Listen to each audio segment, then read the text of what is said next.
नमस्कार मेरे प्यारे किसान भाइयों और पशुपालक साथियों, मैं हूं आपका अपना सुभाष और आप देख रहे हैं आपका अपना यूट्यूब चैनल आपका डेयरी फार्म। दोस्तों, आज का वीडियो मेरे लिए बोलना बड़ा मुश्किल है, लेकिन मैं जो सच है वो छुपाना नहीं चाहता, क्योंकि यह वीडियो हर किसान के काम आने वाला है। 2-3 दिन पहले मैंने एक वीडियो डाला था जिसमें मैंने बताया था कि हमारी गाय ने आज बछड़ा दिया, लेकिन भाइयों आज मैं आपको एक कड़वी सच्चाई बताने वाला हूँ। सच्चाई ये है भाइयों, उस बछड़े की 2 से 3 दिन बाद मौत हो गई। ये बहुत बड़ा दुख होता है साथियों। जिसने भी कभी बछड़ा या बछड़ा खोई है वो मेरा दर्द समझ सकता है। घर में सब टूट जाते हैं, मन टूट जाता है, और सबसे बड़ी चिंता होती है साथियों, अब गाय का क्या होगा। क्योंकि जब बछड़ा मर जाता है तो सबसे बड़ा डर यही होता है, कहीं गाय दूध बंद न कर दे, कहीं गाय कमज़ोर न पड़ जाए, कहीं थन खराब ना हो जाए। क्योंकि बछड़ा दूध नहीं पिएगा तो दूध उतरना भी मुश्किल हो जाता है। लेकिन भाइयों, सही टाइम पर सही देखभाल कर ली जाए तो अपनी गाय है उसको सही दूध पर लाया जा सकता है, मतलब पूरे दूध पर लाया जा सकता है। हमने क्या किया साथियों, अब मैं आपको कोई किताब की बात नहीं, अपना असली अनुभव बता रहा हूँ। बछड़ा जाने के बाद हमने सबसे पहले गाय को अकेला नहीं छोड़ा, उसे स्ट्रेस में नहीं जाने दिया।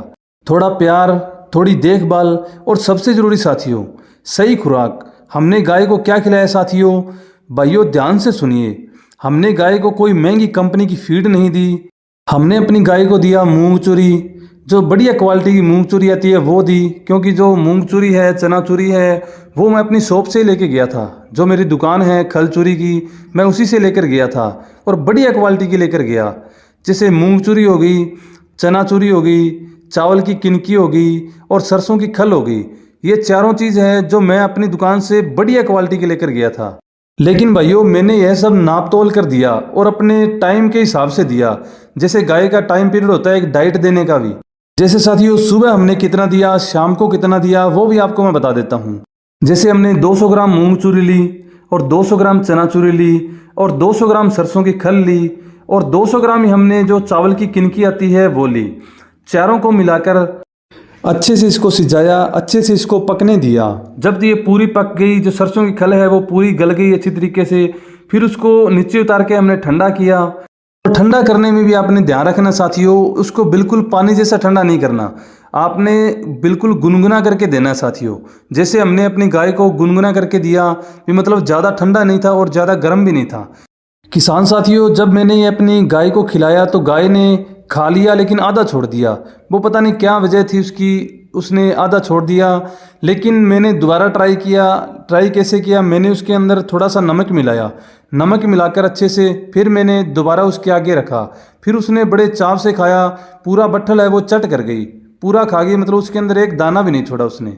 आप भी ये कर सकते हैं साथियों। अपनी गाय है कोई या अपनी भैंस है, उसको दे सकते हैं। इस डाइट से दूध के ऊपर बहुत बढ़िया असर पड़ता है साथियों। और किसान भाइयों, जो मैंने आपको ये डाइट बताई है ये आपने ज़्यादा मात्रा में भी नहीं देनी। जितनी आपको बताई है आप वीडियो पूरा ध्यान से देखिए, उसी हिसाब से आप अपने पशु को दीजिए। भाइयों, इसके साथ साथ हमने और भी चीज़ों का ध्यान रखा। जैसे उसकी दुहाई है वो समय पर की, एक भी टाइम है वो मिस नहीं किया। मतलब सुबह 6 बजे करते हैं तो दूसरे दिन भी सुबह 6 बजे की। और थन की भी मालिश की अच्छे से, जिससे दूध भी बहुत बढ़िया तरह से उतरा। और भाइयों, आज ये वही गाय है जो पूरे दूध पर आ चुकी है। अभी ये गाय करीबन 5 लीटर दूध दे रही है, और ये सब बछड़ा जाने के बाद हुआ है साथियों। इसलिए मैं कहता हूँ, अगर बछड़ा मर भी जाए तो घबराइए मत, गाय को ख़त्म मत समझिए। ज़रूरी सावधानियाँ साथियों जो आपको बरतनी चाहिए।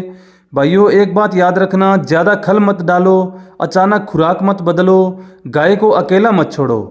क्योंकि दुख में गाय भी कमज़ोर हो जाती है जैसे इंसान हो जाता है। भाइयों, डेयरी फार्मिंग सिर्फ कमाई नहीं है, ये धैर्य की परीक्षा है। कभी फ़ायदा कभी नुकसान, लेकिन जो किसान हार नहीं मानता वही आगे बढ़ता है। अगर आपने ये वीडियो यहाँ तक देखा है तो समझ लीजिए आप सच्चे किसान हैं। वीडियो पसंद आए तो लाइक ज़रूर करना, अपने किसान भाई के साथ शेयर ज़रूर करना, और हमारे चैनल को ज़रूर सब्सक्राइब करना, क्योंकि यहाँ बात होती है सिर्फ सच्चे अनुभव की। मैं हूँ आपका अपना सुभाष। फिर मिलेंगे एक नए सच्चे वीडियो के साथ। जय किसान, जय गौ माता।